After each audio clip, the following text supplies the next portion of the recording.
Good morning बच्चों, आज का टॉपिक है orbital shapes of orbital and quantum number. तो फर्स्ट ऑफ ऑल हम पढ़ते हैं ऑर्बिटल। अब हमें ये बात पता है कि जैसे जैसे एटॉमिक नंबर बढ़ता है, नंबर ऑफ इलेक्ट्रॉन्स बढ़ते हैं, नंबर ऑफ इलेक्ट्रॉन्स बढ़ा यानी कि शेल्स बढ़ी, शेल्स बढ़ी तो साइज बढ़ गया। अब हम कैसे आइडेंटिफाई करेंगे कि ऑर्बिटल जो है वो क्या होते हैं, तो आप इस तरीके से समझिए। सबसे पहले हमने शेल्स के बारे में पढ़ा था। तो शेल्स कैसे होती है, KLMN, हमने यही पढ़ा था, OP, ये हो गई नंबर ऑफ शेल्स। आगे जाके तो हमने 10th में पढ़ा था, आगे जाके हमें पता चला कि 11th में शेल्स नहीं होती, एक्चुअली ऑर्बिटल होते हैं। और ऑर्बिटल ऐसे होते हैं कि एक शेल में कई होते हैं, जैसे कि S, P, D, F। S भी कैसे होंगे, S में दो होते हैं, 1S 2S, P में 2S, P में होते हैं, P में फिर 2 से स्टार्ट होता है, 2P 3P, इस तरीके से आगे जाते हैं। टोटल जो ऑर्बिटल होते हैं वो 1 से लेके 7 तक होते हैं, 1S 2S 3S 4S 5S 6S 7S, इस तरीके से। ऐसे P में 2 से स्टार्ट होते हैं, फिर 3 से स्टार्ट होते हैं, 3 से स्टार्ट होते हैं D में, और F में स्टार्ट होते हैं 4 से, तो 4F फिर 5F, इस तरीके से होते हैं, 3D 4D 5D, और यहाँ पे 3P 4P, इस तरीके से चलते हैं। और फिर हम क्रॉस करके इलेक्ट्रॉनिक कन्फर्मेशन स्टार्ट करते हैं। तो वो था, तो इससे हमें ये तो पता चले क्या कि जो ऑर्बिटल्स होते हैं वो SPDF में होते हैं और शेल से ज़्यादा होते हैं नंबर में। जैसे 1sp का ऑर्बिटल है, P भी है, ठीक है। और ऑर्बिटल कैसे हो गए, SPDF, इस तरीके से ऑर्बिटल होते हैं और इन्हीं में इलेक्ट्रॉन्स रोटेट करते हैं। ये जो ऑर्बिटल्स हैं SPDF, इन्हीं में इलेक्ट्रॉन्स रोटेट करते हैं। कैसे, अगर S है तो एक 1S, तो S में दो होते हैं, 1 और 2, इसे इलेक्ट्रॉन से रिप्रेजेंट करते हैं, ठीक है। तो ये इलेक्ट्रॉन रोटेट करते हैं इसमें।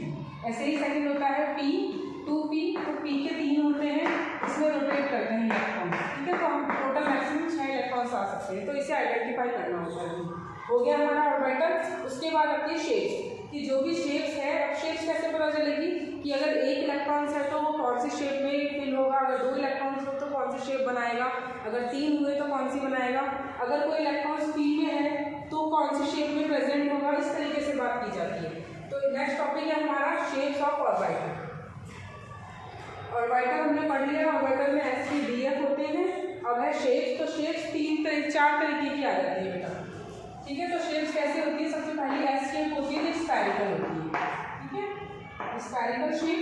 उसके बाद सेकंड होती है P, जो डम्बल शेप होती है, डम्बल शेप। नेक्स्ट आ जाती है D, तो D में जो होता है डबल डम्बल शेप आ जाती है, डबल डम्बल, साथ ही साथ से डोनट शेप भी बोल देते हैं, ठीक है, एंड डोनट शेप, ठीक है, डोनट शेप बीच में आ जाती है। FP जो होती है वो नॉट डिफाइंड आ जाती है, ठीक है, डिफाइंड नहीं कर पाते ये शेप, बिकॉज इसके जो इलेक्ट्रॉन्स होते हैं वो बहुत दूर होते हैं न्यूक्लियस से ज़्यादा दूर होते हैं, जिसके कारण अट्रैक्शन नहीं हो पाती, तो आइडेंटिफाई नहीं हो पाती है ऑर्बिटल की शेप, ठीक है। अब सबसे पहले आता है स्फेरिकल कैसे होता है। तो आप ऐसे समझ लीजिए, सबसे पहले तो S की जब बात होती है तो एक इलेक्ट्रॉन ले लीजिए, ठीक है। जैसे ये पॉजिटिव चार्ज है, एटम हो गया, एटम पे पॉजिटिव चार्ज है और उसके रोटेशन करती है पहली शेल, जिसे कहते हैं 1S, ठीक है, सब शेल होती है 1S। इसके बाद सेकंड आती है जिसे कहते हैं 2S, ठीक है, ये फर्स्ट शेप हो गई और ये वाली हो गई सेकंड, 2S। अब आता है P जो होता है वो स्फेरिकल शेप नहीं होती है, ठीक है, जो पहली है वो सर्कल है, ये स्फेरिकल शेप है। तो वो स्फेरिकल इस तरीके से होगी बेटा, जैसे कि यहाँ पे, जैसे ये जो चौक का पॉइंट है ये समझ लीजिए न्यूक्लियस है, तो न्यूक्लियस के चारों ओर स्फेरिकल शेप होगी S की, तो स्फेरिकल ऐसे समझ लीजिए, इससे सर्कल नहीं स्फेरिकल, ठीक है। ये तो हो गया एक्स एक्सिस में बना दिया मैंने, दूसरा मैंने वाई के अलॉन्ग बना दिया। तीसरा हो सकता है यहाँ से होके एक बनेगा और फिर यहाँ से भी होके बन सकता है, फिर यहाँ से भी, हर जगह से होकर के बन सकता है। तो यहाँ पे बीच में आ गया आपका न्यूक्लियस, ये जो व्हाइट चौक दिख रही है, और इस तरीके से जो बिल्कुल स्फेरिकल पाथ जो फॉलो कर रहा है वो हो गया 1S, 1S है, 1S ये हो गया है। नेक्स्ट 2S भी स्फेरिकल ही होता है, यानी कि साइज में थोड़ा सा बड़ा होगा लेकिन 2S ही होगा, तो इस तरीके से 2 शेप हो जाती है। नेक्स्ट आता है P को जो भरा जाएगा वो इस तरीके से नहीं भरेंगे, ठीक है, P को जो भरते हैं उसकी शेप ऐसे जाती है बेटा, जैसे P आना तो चाह रहा है इसके साथ अट्रैक्शन में, लेकिन आ नहीं पा रहा है क्योंकि ऑलरेडी इसमें कवरिंग हो गई है, तो वो इस तरीके से करता करता इस तरीके से हो जाता है, दो डिवाइड। तो हमें देख के लगता है कि डबल शेप है, ठीक है, और हमें इसे रिप्रेजेंट इस तरीके से कर देते हैं, लेकिन एक्चुअली में यहाँ पे कुछ नहीं होता, है, ये इस तरीके की शेप होती है। हो सकता है इलेक्ट्रॉन इलेक्ट्रॉन रिपल्जन के कारण इस तरीके की शेप दे रहा है, ठीक है। और ये सिर्फ यहाँ पे नहीं होता, पी के जो ऑर्बिटल होते हैं वो 6 इलेक्ट्रॉन्स होते हैं, तो 3 ऑर्बिटल होते हैं। तो ये अगर एक्स एक्सिस में होता है तो ऐसे ही एक ऑर्बिटल यहाँ पर भी होता है वाई एक्सिस में, और एक इसी तरीके से बना होता है जेड एक्सिस में। तो ये पी के हो गए हैं। जब देखिए पी के जो होते हैं 3 ऑर्बिटल है, ठीक है, 3 हो गए। तो सबसे पहले होता है पी एक्स, सेकेंड वाला पी वाई और फिर पी जेड, जैसे कि हमने अभी फिल करा था, ठीक है। इस तरीके से बनाया था, ये एक्स ये वाई और बाहर की तरफ जो निकलता है वो जेड होता है। तो अगर इसमें इलेक्ट्रॉन भरना है तो कैसे, अगर ये बीच में बिल्कुल सेंटर है प्रोटॉन का, तो फिर एक शेल एस, दूसरी शेल 1s 2s हो गया, 2s पर पी भरेंगे। तो पी एक्स, एक्स में कैसे भरेंगे, यहाँ से इस तरीके से रिप्रेजेंट कर देते हैं, ठीक है। वाई में ऐसे, जेड में एक बाहर की तरफ आएगा, एक डॉट डॉट करके अंदर की तरफ कर देते हैं। अब डी में भरेंगे बेटा, तो डी में कैसे होते हैं, डी के 5 होते हैं। सबसे पहले का नाम है डी एक्स वाई, सेकेंड का डी वाई जेड, थर्ड का डी जेड एक्स, फोर्थ का D X square minus Y square, और फिफ्थ वन होता है डी जेड स्क्वायर। इस तरीके से 5 और डी इलेक्ट्रॉन तो 2 भरेंगे ना, और ये तो सिर्फ एक प्लेन है, इसके आगे भी तो प्लेन होगा ना, ठीक है। ये तो सिर्फ एक प्लेन हो गया, इसके पीछे की तरफ भी प्लेन होगा या आगे की तरफ, आप जैसा बनना चाहें। ये तो हमने 2 पे बनाया ना, 3D स्ट्रक्चर होगा तो वो आगे की तरफ भी आएगा। तो यहाँ से वाई एक्स, पहला भरते हैं डी एक्स वाई, तो एक्स और वाई के बीच में 2 इलेक्ट्रॉन, एक ऐसे भरा, एक मैंने थोड़ा छोटा सा भर दिया डॉट डॉट, ठीक है। यहाँ पे 2 इलेक्ट्रॉन मिस कर दिए। अब इसके बाद दूसरा आता है D Y Z, Y Z भी ऐसे ही करेंगे, वाई और जेड, यानी कि आगे की तरफ जो आ रहा है, तो आगे की तरफ जो आएगा तो उसको मैं इस तरीके से बनाऊंगी, यहाँ से छोटा सा आगे की तरफ आया बड़ा सा, और पीछे की तरफ जो है छोटा सा, ठीक है, इस तरीके से। नेक्स्ट हो गया D Z x, Z x के लिए ये वाली जेड है और एक्स ये, तो यहाँ से जेड और इसी के पीछे आती है एक्स, इस तरीके से बन जाएगा। जो आगे की तरफ आ रहा है वो एक्स और वाई, और जो डॉट डॉट आ रहा है वो इसके प्लेन के पीछे की तरफ बन रहा है। ऐसे ही वाई और जेड के बीच में जो आ रहा है वो आगे की तरफ, और इसी के डॉट डॉट में जाता है वो पीछे की तरफ बन रहा है। इसी तरीके से एक्स और जेड हो गया, ये आगे की तरफ, और इसी के डॉट डॉट बन रहा है पीछे की तरफ। ये 3 हो गए, और सब में इलेक्ट्रॉन बनेंगे 1 2 3 4 5 6, ये तो ये 3 हो गए। अब बचा D X square minus Y square, तो ये बिल्कुल अलाउंग द एक्सिस होता है। तो डी एक्स स्क्वायर, एक एक्स आगे की तरफ का और एक इसके नेगेटिव वाला, और वाई स्क्वायर माइनस कर दो वाई स्क्वायर, तो ये वाला वाई स्क्वायर, ठीक है। इसे डॉट डॉट ऐसे बना देती हूँ जिससे पता चल जाए, ये एक्स वाला डी एक्स स्क्वायर और ये वाई वाई वाला वाई स्क्वायर, ठीक है। ये छोटा वाला नहीं है, ये बड़ा वाला है, ठीक है। अगर मैं छोटे वाले को हटा देती हूँ तो ये बड़ा वाला है। अब बचा D Z square, Z square अब हमने एक्स और वाई के बीच में बना दिया, जेड के लिए इस तरीके की शेप होती है, ऐसे कर दो तो ये जेड आगे की तरफ आएगा ना। अब ऐसे सपोज कर लो कि जेड जो है हम रिप्रेजेंट ऊपर की तरफ कर रहे हैं, तो अगर जेड से बना देती हूँ, अगर ये आगे वाला जेड हो गया तो साइड वाला एक्स ही रहा, और जो ऊपर वाला था वो वाई हो गया, जो बाहर की तरफ आएगा, ठीक है। तो ये बाहर की तरफ आने वाला वाई कर देना, इसी को थोड़ा रोटेशन कर दिए, इसलिए जिससे मैं जेड पे दिखा हुआ हूँ, तो जेड पे इस तरीके से बन जाएंगे 2 इलेक्ट्रॉन्स, और फिर यहाँ पे डोनट शेप, ठीक है। तो जो डोनट शेप होती है वो डी जेड स्क्वायर की होती है। ये किसका स्ट्रक्चर हो गया, डी जेड स्क्वायर, ये हो गया यहाँ पे सारे स्ट्रक्चर कवर हो गए, D X Y D Y Z D Z X and D X square minus Y square, ठीक है। तो ये हो गई है शेप ऑफ ऑर्बिटल। एक और क्वेश्चन आता है इसमें कि जब हम शेप आइडेंटिफाई करते हैं तो वर्ड आता है जाई और जाई स्क्वायर। तो जाई जो होते हैं वो चांस हो जाता है कि एस जो है, जैसे कि 1s की बात करते हैं तो प्लस में एस के चांस कितने हैं इलेक्ट्रॉन्स के यहाँ रहने के, या 2s में इलेक्ट्रॉन्स के चांस कितने हैं रहने के। तो बस हमें ये पता है कि यहाँ पे इलेक्ट्रॉन्स होगा, क्योंकि पॉजिटिव चार्ज बिल्कुल पास है, इसलिए इसके चांस हैं, लेकिन कितना पास होगा ये नहीं पता होता। जाई स्क्वायर होता है प्रोबेबिलिटी निकाल लेते हैं, यही चांस है, ठीक है। इसी चांस की प्रोबेबिलिटी निकाल लेते हैं। जाई से हमें क्या पता चला था कि यहाँ चांस है कि यहाँ पे इलेक्ट्रॉन्स होगा, क्योंकि ये न्यूक्लियस के बिल्कुल पास है, तो यहाँ पे इलेक्ट्रॉन्स होगा, लेकिन कितनी अमाउंट में होगा या क्या चांस है, क्या कितनी प्रोबेबिलिटी है, वो हम जाई स्क्वायर से निकालते हैं, ठीक है। अब इसमें एक क्वेश्चन आता है जो ये बता देता है कि इलेक्ट्रॉन एज ए पार्टिकल भी है और एज ए वेव भी है, ठीक है। देखते हैं कि यहाँ पे प्रोबेबिलिटी और चांस कैसे आता है। तो देखिए सबसे पहले यहाँ पे प्लस का चार्ज हो गया और यहाँ पे इलेक्ट्रॉन रोटेट कर रहा है, क्योंकि ये 1s है, ठीक है। 1s में इलेक्ट्रॉन रोटेट करेगा। अब इलेक्ट्रॉन यहाँ पे जो रोटेट कर रहा है उसकी प्रोबेबिलिटी क्या होगी, जाए स्क्वायर की वैल्यू क्या हो सकती है, जाए स्क्वायर की वैल्यू की प्रोबेबिलिटी है कि वो यहाँ पर होगा, प्रोबेबिलिटी ये भी है कि वो यहाँ पर हो सकता है, नहीं पता ना हमें इलेक्ट्रॉन किस तरह रोटेट कर रहा है, यहाँ पर भी हो सकती है, यहाँ पर भी हो सकती है, यहाँ पर भी, यहाँ पर भी, यहाँ पर भी, सारे। तो प्रोबेबिलिटी हमें आइडेंटिफाई कर ही नहीं सकते क्योंकि जो इलेक्ट्रॉन है उसका वो सब एटॉमिक पार्टिकल है, बहुत छोटा साइज में है, हमें नहीं पता एक पर्टिकुलर एरिया में कितने नंबर ऑफ इलेक्ट्रॉन्स प्रेजेंट होंगे, और उन इलेक्ट्रॉन्स में भी किसी न्यूक्लियस के सराउंडिंग सबसे पहले वाले शेल में 1s में जो इलेक्ट्रॉन एक प्रेजेंट होगा वो किस तरीके से प्रेजेंट होगा, कहाँ पर प्रेजेंट होगा, ये आइडेंटिफाई हम नहीं कर पाते बिकॉज इसका साइज बहुत छोटा है। फर्स्ट केस कि इसका जो साइज है वो पार्टिकल है, क्योंकि इसमें हम आइडेंटिफाई नहीं कर पाते कि इसकी प्रोबेबिलिटी एक्जैक्टली है कहाँ जगह, जितना देखोगे उसी साइड से दिखेगा। अब ये अगर आप 2D में देखोगे तो आपको इतने चांस लग रहे हैं, लेकिन हमें पता है कि ये जो शेल होती है ये स्फेरिकल होती है, और अगर स्फेरिकल है तो फिर इसमें प्रोबेबिलिटी भी बढ़ गई है, क्योंकि स्फेयर का मतलब तो हो गया एक सर्कल नहीं कई सारे सर्कल, जैसे अभी बताया था। इसकी प्रोबेबिलिटी आप इसके मॉलिक्यूल्स को देख सकते हो, लेकिन अगर इस तरीके से कर दिया तो कितने हो सकते हैं, अगर सारे पूरी रिंग बन गई, सर्कल बन गया, बॉल बन गई, अब उस बॉल में कितने सारे इलेक्ट्रॉन्स कहाँ हो सकते हैं हमें कुछ नहीं पता। तो एक तो पार्टिकल की वजह से और दूसरा इसका वेट की वजह से। ये जो साई का वर्ड भी आया है ये वेव फंक्शन होता है, साई होता है क्या आता है, वेव फंक्शन।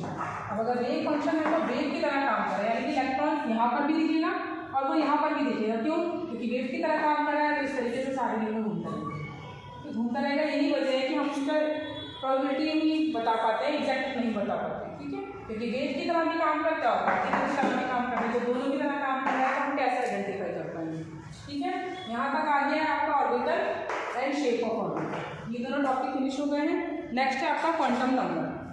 तो हमें पता है 4 तरीके के होते हैं, क्योंकि क्वांटम नंबर से हम ये आइडेंटिफाई कर सकते हैं कि कोई इलेक्ट्रॉन्स कौन सी शेल में है, कौन सी शेल में है, कौन सा उसकी शेप है, उसका एनर्जी कितनी है, इन सबको आइडेंटिफाई कर सकते हैं हम क्वांटम नंबर के थ्रू। तो क्वांटम नंबर 4 तरीके के हैं, सबसे पहले हम इनकी डिस्कवरी करेंगे, उसके बाद स्पिन क्वांटम नंबर की डिस्कवरी करेंगे। तो सबसे पहला है प्रिंसिपल क्वांटम नंबर, जिसे हिंदी में मुख्य क्वांटम नंबर कहते हैं, और इसका जो सिंबल है वो एन है, ठीक है, एन से हम नोट करते हैं। सेकंड हो गया एजेंटल क्वांटम नंबर, जिसे सब्सिडियरी क्वांटम नंबर भी कहते हैं, इसका अगला नाम एंगुलर ऑर्बिटल एंगुलर मोमेंटम भी हो गया, और हिंदी में देखना चाहते हैं विज्ञानशील क्वांटम संख्या, इस तरीके से हो जाएगा। थर्ड है आपका मैग्नेटिक क्वांटम नंबर, जो चुंबकीय क्वांटम नंबर हो गया, और फोर्थ है आपका स्पिन क्वांटम नंबर, ठीक है। तो एजेंटल क्वांटम नंबर को हम एल से डिनोट करते हैं, मैग्नेटिक क्वांटम नंबर को हम एम एल से कर देते हैं, और स्पिन वाला जो हो गया चक्री उसे हम एम एस से करते हैं, ठीक है। अब ये तो 4 नाम हो गए, सबका 1 बाय 1 हम डिस्कस करते हैं। तो सबसे पहले आता है प्रिंसिपल क्वांटम नंबर। जब प्रिंसिपल क्वांटम नंबर निकालना है तो बेसिकली ये 2 चीज़ों के लिए होता है। सबसे पहला होता है ये एनर्जी लेवल के लिए, ठीक है, कि कौन सा इलेक्ट्रॉन की एनर्जी क्या है, या कौन से एनर्जी लेवल पर ये वाला इलेक्ट्रॉन प्रेजेंट है। तो उन दोनों को आइडेंटिफाई इन बातों को आइडेंटिफाई करने के लिए प्रिंसिपल क्वांटम नंबर को यूज़ किया जाता है। सेकेंडली एक चीज़ और बताता है, वो है इसकी साइज, किसी ऑर्बिटल का क्या साइज है या किसी एटॉम के क्या साइज है, उसको भी प्रिंसिपल क्वांटम नंबर के थ्रू बता सकते हैं। इसके लिए फॉर्मूला आता है एन स्क्वायर से हम ये बता सकते हैं स्क्वायर, इससे हमें पता चलता है कि कितने नंबर ऑफ ऑर्बिटल प्रेजेंट है, ठीक है। कैसे करेंगे, अगर एन की वैल्यू 1 है, फॉर्मूला देखिए यहाँ पे एन स्क्वायर है, अगर एन की वैल्यू 1 है तो 1 का स्क्वायर कितना होगा 1, यानी कि इस टाइम पर जो है एन स्क्वायर, एन की वैल्यू 1 का स्क्वायर 1 है, ठीक है। ये ऐसे कर सकते हो, 1 का स्क्वायर 1 हो गया, ठीक है। 1 यानी कि 1 ऐसे हो सकता है, 1 बी हो सकता है, 1 डी हो सकता है, और 1 एफ, ये चारों भी तो हो सकते हैं ना। लेकिन हमने इससे पहले हमने क्लास में पढ़ा था कि एफ ऑर्बिटल जो होता है वो एग्जिट नहीं करता, इसकी वैल्यू 4 से स्टार्ट होती है, डी की वैल्यू 3 से स्टार्ट होता है तो ये भी एग्जिट नहीं करता, टी की वैल्यू 2 से स्टार्ट होती है, ये भी एग्जिट नहीं करता, यानी सिर्फ एक ही करता है। तो 1 इसमें सिर्फ एक ही मिलेगा और वो है 1, ठीक है। तो 1 का स्क्वायर भी बनाया था और इसमें ऑर्बिटल भी पता चल गया हमें 1, ठीक है। ये तो हो गया इसके लिए। अगर क्या हो एन की वैल्यू 2 हो, ठीक है, तो यहाँ पे चेक करते हैं, अगर एन की वैल्यू 2 होती है तो क्या होता है 2 का स्क्वायर 4, तो 4 ऑर्बिटल प्रेजेंट होगी। कैसे चेक करते हैं, 4 के लिए क्या करेंगे, सबसे पहले ऐसे 4 देखो 2 है तो क्या हो सकते हैं चांस, या तो 2s होगा, या 2p होगा, या 2d होगा, या 2f होगा। 2f तो पॉसिबल नहीं होता, हमने अभी देखा है, d भी पॉसिबल नहीं होता, बचा s और t। s में होते हैं 1, p में होते हैं 3, तो 1 2 3 4 टोटल 4 ऑर्बिटल। तो या तो इस फॉर्मूले से चेक कर लो या इससे। इसके अलावा एन की और अगर n की वैल्यू 4 हुई तो 16 ऑर्बिटल होंगे, ठीक है। 9 कैसे होंगे, इसी में ऐड कर लो 4, और अब n की वैल्यू 3 हो गई है, यानी कि d की एंट्री हो जाएगी, d के 5 और 4, इस तरीके से आप लोग कर सकते हैं। तो ये है प्रिंसिपल क्वांटम नंबर। बेसिकली किसके लिए होता है, ये किसी भी एनर्जी लेवल में ऑर्बिटल में एनर्जी कितनी है, उसका साइज कितना है, इन दोनों को आइडेंटिफाई करने के लिए। नेक्स्ट आता है ऑर्बिटल एंगुलर मोमेंटम, क्या कह सकते हो, एजीमुथल क्वांटम नंबर। इसकी वैल्यू होती है L, इसकी वैल्यू 1 कम होती है प्रिंसिपल क्वांटम नंबर से, ठीक है। एजीमुथल क्वांटम नंबर की डिनोट करते हैं L से, और इसकी वैल्यू 1 कम होती है। n की वैल्यू सारे पॉजिटिव इंटीजर होते हैं, ठीक है, पॉजिटिव इंटीजर, जितने भी पॉजिटिव इंटीजर होंगे वो सारे n की वैल्यू में आते हैं, कैसे, +1 से लेकर, ठीक है, 1 2 3 4 5 6 इस तरीके से आएंगे। L की जो वैल्यू होती है वो n-1 होती है, ठीक है, n-1 कैसे, 0 1 2 3 इस तरीके से जाएगी। इसके बाद आता है मैग्नेटिक। अब जो ये L होता है, L बताता है शेप ऑफ द ऑर्बिटल, ठीक है, L किसके लिए होता है, शेप ऑफ ऑर्बिटल। सबसे पहले क्वेश्चन नंबर था वो उसके लिए होता है साइज बताने के लिए, एनर्जी बताने के लिए, यहाँ पे मैंने लिखा था। उसके बाद L जो होता है एजीमुथल क्वांटम नंबर, वो शेप बताता है ऑर्बिटल। नेक्स्ट आता है मैग्नेटिक क्वांटम नंबर। तो मैग्नेटिक क्वांटम नंबर के लिए हम फॉर्मूला लगाते हैं, वो फॉर्मूला है L2L+1, ठीक है। मैग्नेटिक क्वांटम नंबर ms होता है, ये बताता है ओरिएंटेशन, ठीक है, ये किसके लिए होता है, ओरिएंटेशन के लिए। ओरिएंटेशन मतलब किस तरीके से अरेंज है इलेक्ट्रॉन, ठीक है, पॉजिटिव तरीके से अरेंज है या नेगेटिव तरीके से अरेंज है, किस एंगल में अरेंज है, किस प्लेन पे अरेंज है, इस चीज को आइडेंटिफाई कर पाते हैं मैग्नेटिक क्वांटम नंबर। कैसे होगा, इसके लिए फॉर्मूला है 2L+1। अब L की जितनी भी वैल्यू होगी ना उसको पुट कर देना, लाइक L की वैल्यू 0 है, हम 0 पुट करते हैं, तो 0 पुट करा तो वैल्यू आई 1, सीधे सीधे एक आई। अगर L की वैल्यू 2 पुट करते हैं, 1 पुट करते हैं तो कितना आया 3, अगर L की वैल्यू 2 पुट करते हैं तो कितना आया 5। तो ये कैसे आइडेंटिफाई करा, अब देखो L की वैल्यू 1 आई है, 1 आई यानी कि s ऑर्बिटल की बात होगी, ठीक है। अगर L की वैल्यू 1 पुट करते हैं, 1 किसमें होता है, L की वैल्यू 1 आई है यानी कि s, इसका मतलब होता है s, 1 का मतलब होता है p, तो p ऑर्बिटल की बात होगी, और p में होते हैं 3, तो ऑटोमेटिकली 3 आ गया ना। ऐसी एक कम होता है ना, 2 को डिनोट करते हैं d से, 3 को डिनोट करते हैं s से, तो 2 रखेंगे तो क्या होगा, d ऑर्बिटल बनेगा, और d ऑर्बिटल यानी 5, इस तरीके से 5 बनेगी। तो यहाँ से निकालते हैं हम L की वैल्यू। अब जब बात आती है S की, तो S होता है स्पिन क्वांटम नंबर, और स्पिन क्वांटम नंबर निकालने के लिए क्या करते हैं, हम बस 2 चीज़ों का ध्यान रखते हैं, स्पिन अप और स्पिन डाउन। जो हम एक ऑर्बिटल में इलेक्ट्रॉन्स को फील करते हैं, तो अगर इस तरीके से करेंगे तो ये हो गया स्पिन अप, इस तरीके से करेंगे तो हो गया स्पिन डाउन, ठीक है, इसे करेंगे स्पिन अप और इससे स्पिन डाउन। स्पिन डाउन की वैल्यू दोनों हाफ से होते हैं, स्पिन डाउन की वैल्यू जो होती है माइनस में होती है, स्पिन अप की वैल्यू जो होती है वो प्लस में होती है, लेकिन दोनों में हाफ लगा हुआ है, ठीक है। अब कुछ क्वेश्चन करते हैं जिससे हमें पता चल जाएगा कि कौन सा इलेक्ट्रॉन्स है, कौन से ऑर्बिटल में प्रेजेंट है और इसमें कितनी एनर्जी है, इसकी शेप क्या है, ये सब चीज़ें आइडेंटिफाई करता है। करेंगे तो एक छोटा सा टेबल है बेटा, वो जरूर बना लेना, क्योंकि जब तुम टेबल बना लोगे ना तो सारे क्वेश्चन बहुत आराम से कर पाओगे। वो टेबल है, सबसे पहले तो वैल्यूज कर दो n की, ठीक है, छोटा सा साइड में बना दें, 1 2 3 4 5। L की वैल्यू n से 1 कम होती है, 0 1 2 3 4 6 भी देते हैं, ठीक है, 6 5 ऐसे कर देते हैं, ये टेबल बना लेंगे यहाँ पे। इसके बाद S P D करते हैं, ठीक है, ऑर्बिटल, ऑर्बिटल कौन कौन से होंगे, S P D F G H, इस तरीके से बनाए जिसे याद रहेगा। अब हमें पता है S में कितने इलेक्ट्रॉन भर सकते हैं, मैक्सिमम 2, P में 3 इलेक्ट्रॉन, सॉरी S में कितनी शेल्स होती है, 1 इलेक्ट्रॉन 2 भर सकते हैं, ठीक है, शेल तो एक ही होती है।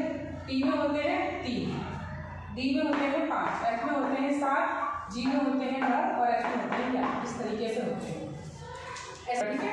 जैसे क्वेश्चन है हमारा, N की वैल्यू है 3, L की वैल्यू है 2, M L की वैल्यू हो गई -2 और M S की वैल्यू हो गई -1, ठीक है। तो हम ये जान लें सबसे पहले कि ये सारी है क्या, इन सबसे ना हमारे इलेक्ट्रॉनिक कन्फिग्रेशन का एक पर्टिकुलर शेल ऑर्बिटल निकलता है। कैसे, हमने इलेक्ट्रॉनिक कंफ्यूजन पढ़ी थी ना, 1s2 2s2 2p6 3s2 इस तरीके से पढ़ी थी, जिसे याद करवाया था मैंने स्टेशन पुलिस स्टेशन करके इस तरीके से करवाया था। तो वही चीज़ है, 1s2 2s2 2p6 3s2 3p6 4s2 इस तरीके से आगे जाता है। तो हम सबसे पहले देखते हैं n कितना है, t। तो ये जो बेटा इलेक्ट्रॉनिक कंफ्यूजन के सबसे आगे वाला जो नंबर है ना, यही हमारी n की वैल्यू होगी, ठीक है। ये क्या है, n की वैल्यू।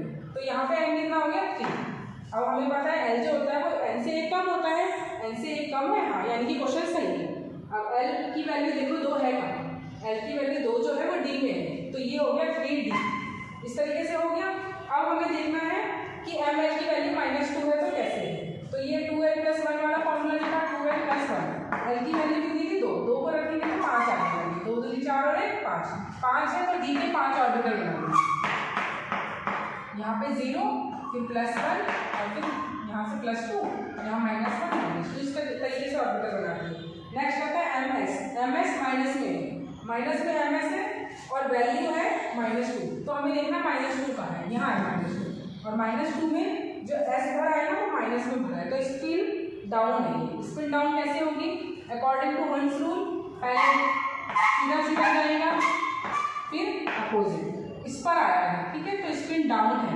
तो यहाँ से ये वाला जो है स्पिन डाउन, इससे हमें पता चल गया कि d के साथ कितने इलेक्ट्रॉन्स फिट होंगे, 1 2 3 4 5 6, ये 3d6 ऑर्बिटल की बात हो रही है। हमें बस ये वैल्यू दी थी, हमने 1 बाय 1 इसको पुट करा और आइडेंटिफाई कर लिया कि कौन से ऑर्बिटल की बात हो रही है। इसी क्वेश्चन को दूसरा रिवर्स करके दे देते हैं कि ये क्वेश्चन दे देते हैं और बताते हैं, बताओ n कितना है, l कितना है, ms क्या है और ml क्या है, ठीक है। इस तरीके से भी क्वेश्चन आ जाता है जो हमें करना होता है। एक क्वेश्चन आता है कि कई सारे इस तरीके की फॉर्म दे देते हैं और पहचानना होता है कि क्या ये ऑर्बिटल एग्जिस्ट करेगा या नहीं करेगा। तो उसके लिए आप देख लीजिए, जैसे ms की वैल्यू ने -3 दे दी है, अब हम चेक करते हैं क्या ये सच में एग्जिस्ट करेगा या नहीं करेगा। तो सबसे पहले तो आप देखो n की वैल्यू 3 है, हाँ ठीक है 3 होता है, l की वैल्यू 2 है, l की वैल्यू 1 कम होती है, ठीक है, l की वैल्यू 3 है तो l की वैल्यू 2 है, हो सकता है। l की वैल्यू -3, तो -3 को चेक करते हैं, l से पता चल गया कि d है, तो d में -3 चेक करते हैं है या नहीं, यहाँ से 0 -+1 +2 -1 -2 तक है, -3 तो है ही नहीं, यानी कि ये एग्जिस्ट नहीं करता, क्वेश्चन गलत है, ठीक है। इस तरीके से आइडेंटिफाई कर सकते हैं। एक क्वेश्चन ऐसा जाता है कि l की वैल्यू 3 है, n की वैल्यू भी 3 और बताते हैं क्या ये क्वेश्चन, इसको सॉल्व करो, तो इसका आंसर भी नहीं आएगा क्योंकि l जो होता है वो 1 कम होता है n से, n तो प्रिंसिपल क्वांटम नंबर है ना, और प्रिंसिपल क्वांटम नंबर की बराबरी नहीं कर सकते, वो प्रिंसिपल है, तो यानी कि जो भी वैल्यू l की होगी वो उससे 1 कम ही होगी, ठीक है। इस तरीके से क्वेश्चंस कर सकते हैं। तो बच्चे आज हमने जितना पढ़ा है उसके अकॉर्डिंग एनसीईआरटी के कुछ क्वेश्चंस हैं जो आप लोग कर पाओगे, तो उसे राइट डाउन कर लो और ट्राई करो, अपने कॉपी पेन निकालो और ट्राई करो, ठीक है। एनसीईआरटी की जो एक्सरसाइज है, ठीक है, एक्सरसाइज का एनसीईआरटी क्वेश्चन नंबर 23 24 31 ठीक है। इसके बाद क्वेश्चन नंबर 64 65 66 67, ठीक है। ये सारे क्वेश्चन है जो आप लोग कर पाओगे, जितना आज का लेक्चर था उसके अकॉर्डिंग ये सारे क्वेश्चन आप लोग कर पाओगे, ठीक है। इनको ट्राई करो। नेक्स्ट टॉपिक वेव कैरेक्टर हो जाएगा। अगर वीडियो बेटा